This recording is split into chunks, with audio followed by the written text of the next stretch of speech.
Hi there and welcome back to Master of Chess, dear friends and deep thinkers. We're back and we have won the last tournament, as you can see here, with a rating of 4,000. Yeah, that's of course not... Yeah, we won that and we won $720. So we're pretty rich now. We can pick the next tournaments. Unfortunately, there's no next tournament until our next tournament, which is the one that makes sense. And we don't really yet have the class to go to the really good tournaments, except when we're invited. So let's just go and get to the American Heritage Open, where we have a couple of opponents that are on average stronger than our last tournament. This is also a Swiss tournament, so we might get... we are meeting again Liz Chow, Jody Larson, Sarah Betancourt, Michael Tucker. They have been reasonable opponents. Yeah, we're meeting a lot of opponents, so the first 1 or 2 rounds, if we win, we might have lower level opponents, lower rated opponents, but then we will be playing against 1,000 plus, I would say. Right? So let's get this going. If it's a very short game, we will play 2 games to get it today. We also have some moves for the openings, but it's only 6 points that we have. And we will need a lot of points to expand. So we're rather waiting until we have around 20 points to expand our repertoire again.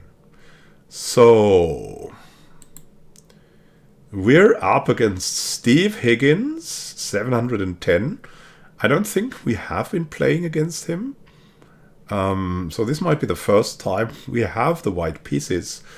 So we can go for our trusted candidate move. Wait for it. The London, we have been able to win very quickly with this rather quiet opening. Plays the Horwitz Defense. We can play our London formation with that pretty well. The London is just solid, but has also a lot of chances. We will just ignore that. We're going just to develop. Maybe this first. I don't know. And we will play c3 once c5 is coming. Okay, he's attacking us here. Now what I think is, I mean, this is valuable, but we cannot really stop this being traded. So we can either get here, and then we have some tricks available, or we can open a line for it. That's the other opportunity. So if we go here and Higgins plays f6, we can bring our knight out. And if he takes one of these, we will take their knight. But that's kind of bonkers. We can just ignore it too. So we can play like this move if we want to, or we can just develop. We will do that. I've been changing my play here. Before I would have moved back, but now I think this structure is good. If this gets taken here for the cost of a tempo, we have total control over e5, and that really helps. We can also easily push to f5 if there's a pawn there, and that is another great thing. So we're just developing, and we will make good moves doing that. Similarly, we can now just castle and develop more, because we will lose nothing. Nothing at all. They're doing this. This is kind of an odd move. If we take here, they have a doubled up pawn. Now we can not do c3, but we could do c4. If they take, we take, but it's really unnecessary. We can just play this move, I think. I'm not really sure if it's good. We can also play the queen here to develop. I'm also not sure this is good. We could strengthen our center again. But if he takes here, we take here. He takes here, we take here. Then we truly have a bad center. So that's not something we want. We can move in with our knight here. Attacking here.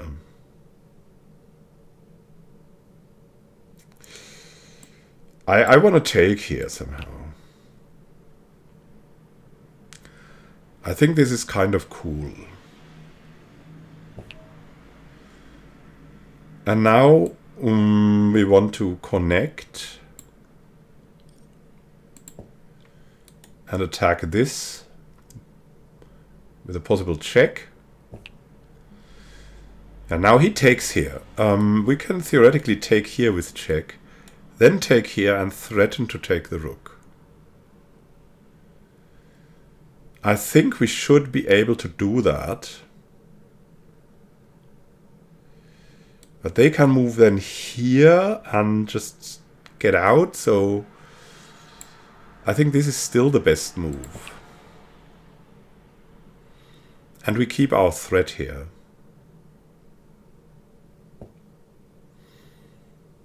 Yep. Your rook is coming in. But now we have this move. We don't have this move. But we can play c3 and then this move, or a3 and then this move. That's the threat then, to make this move and then check. So that will stop us a lot though. But what we can do is make this move, which develops our knight and attacks the rook and makes us able to take this pawn probably. And here we go. Now the queen has to go to d7 or he will lose that rook. Queen goes here and we go here. Threatening to take. Has to develop. And we now have a couple of options. We could be here, right? With that fork. I'm not sure if this is good though. I think I want this move. Or I want this move. Yeah, that's somehow bad. I don't understand really why. But this should hold. Okay, obviously this is a very bad move because we now win this here. And we're gonna take like this because that threatens this move.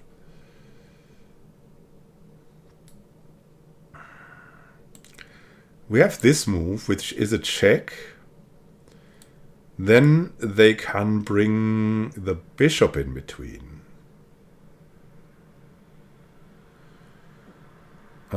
Then, I don't know. We can do this move, threatening to take the rook and a discovered check. I think this is the better move.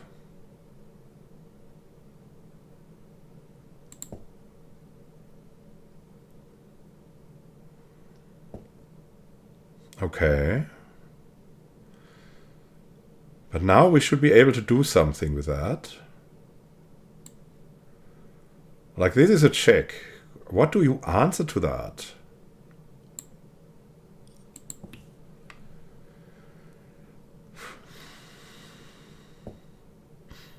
Going over here.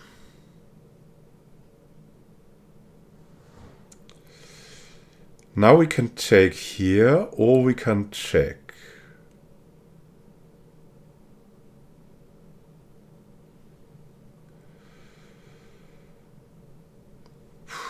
We can take here first. I think that's better.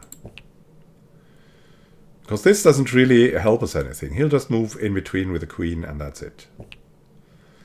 And in that way, we're winning a pawn. Or we can move forward and threaten this check. Yeah, that doesn't threaten much. So we'll go here.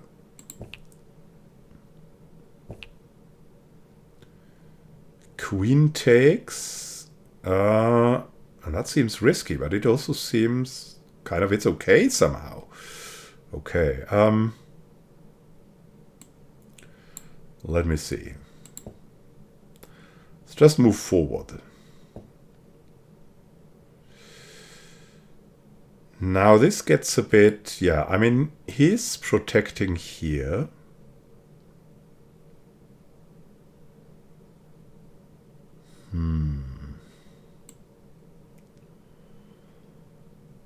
We can move here.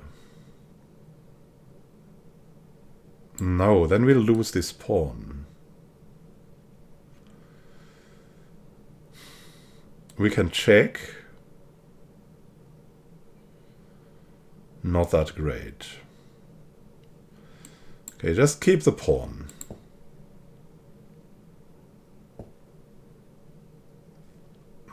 Okay.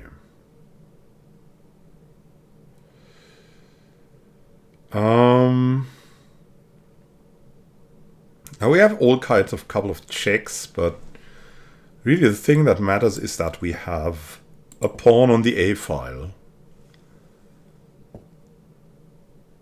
And that pawn's gonna check, check, moves in between, and we can do this.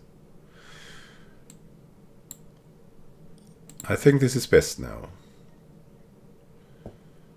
Watch it.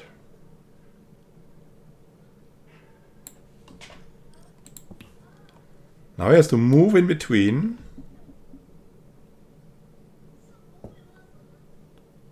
And we can use the pin to our advantage. Okay, that's of course terrible. Could move here, then he will move here. But we can just do this with check.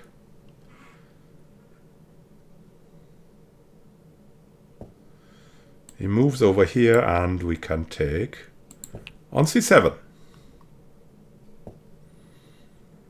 Now we're going in further. Here or even here.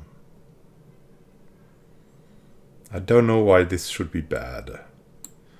This is a super good threat. Yeah.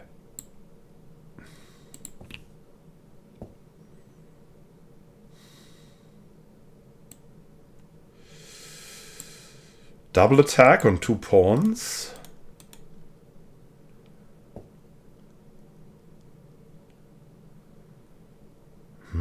We should be able to mate here somehow, but how? This is not going to bring us closer to mate. So I think we have to remove this pawn first. Then we can think about mate. Now I think we're getting closer.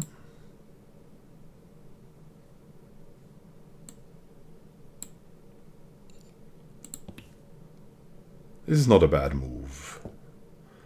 100% guaranteed. This is also not a bad move. Okay, how are we going to win this? How are we going to win this? Okay, alright, let's move back. Then we're threatening this. Okay, he protects with queen now. We should attack the queen.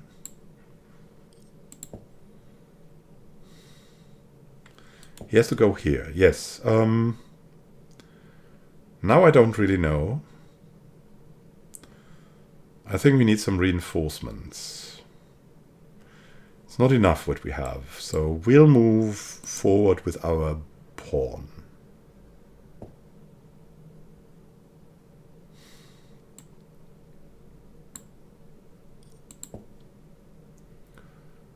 And we've moved enough forward, then what is this now? What What is the plan? What do you have? I mean, he could just give up, but of course we have deactivated giving up.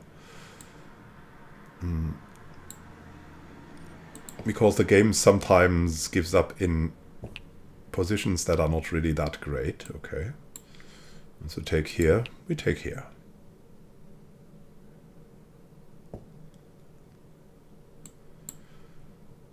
Let's grab that rook with our fork.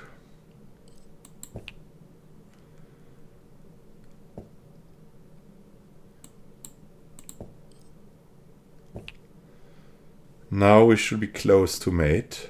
Let's bring the rook in. And the next queen.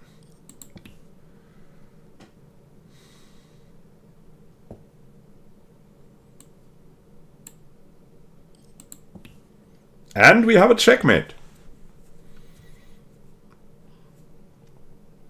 Okay. So what did we do right? What did the opponent do wrong? Did we do something wrong in the beginning? No. So we didn't really blunder. What the opponent did wrong was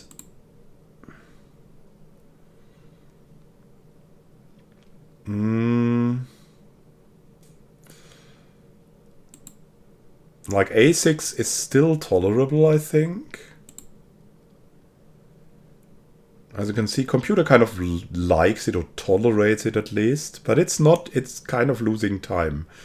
They should have moved c5, like I said here, because that's thematic. You want to attack the center as black, right? And this move, knight h5, was most probably a really bad move. Because you can see now it's 0.23, so we're up about a fifth of a pawn, or a fourth. And after this, we're up half a pawn, or even more. Right, so that tells you that this was just a bad move. It was just losing time. But we also made a bad move here. We should have moved to g5 or to e5. That would have been the better move. So I will need to remember this to play the London better. So, but indeed, moving to g3, as I did earlier, is not a good option. So you should move to e5 or to g5. So they play f6, and then you have an advantage. And then you go back to g3, and then they can take, and still you have this open, this diagonal, and that's a danger. Okay, so this is now recommended as actually an advantage for black, which I cannot really believe, but I will remember that because the Lizard engine is a really strong engine, so I will not ignore that anymore. So we still should move here. And this, of course, that was a bad move, right? That was kind of a bad move. It was kind of a waste of time. I don't know where they should have moved that, though. Still, computer thinks knight takes f4, or move that bishop to e7, because that is already developed, right? So we have the d7 bishop it's developed a bit. It's okay, develop the next piece. And that's the idea. And then the problem was that they were moving around like a lot. And that led to us getting a big advantage. If you have a big advantage in development like we had, then the opponent just is losing stuff, cannot do anything against it, basically. Or it's very hard not to lose anything. And after that, his position was already destroyed, And there wasn't much more to do. I mean, there's then always the fun moves come, like these forks are threatening and things like that. And that's a cool thing to know. But that's just the result of your already good position. So we'll save that shortly.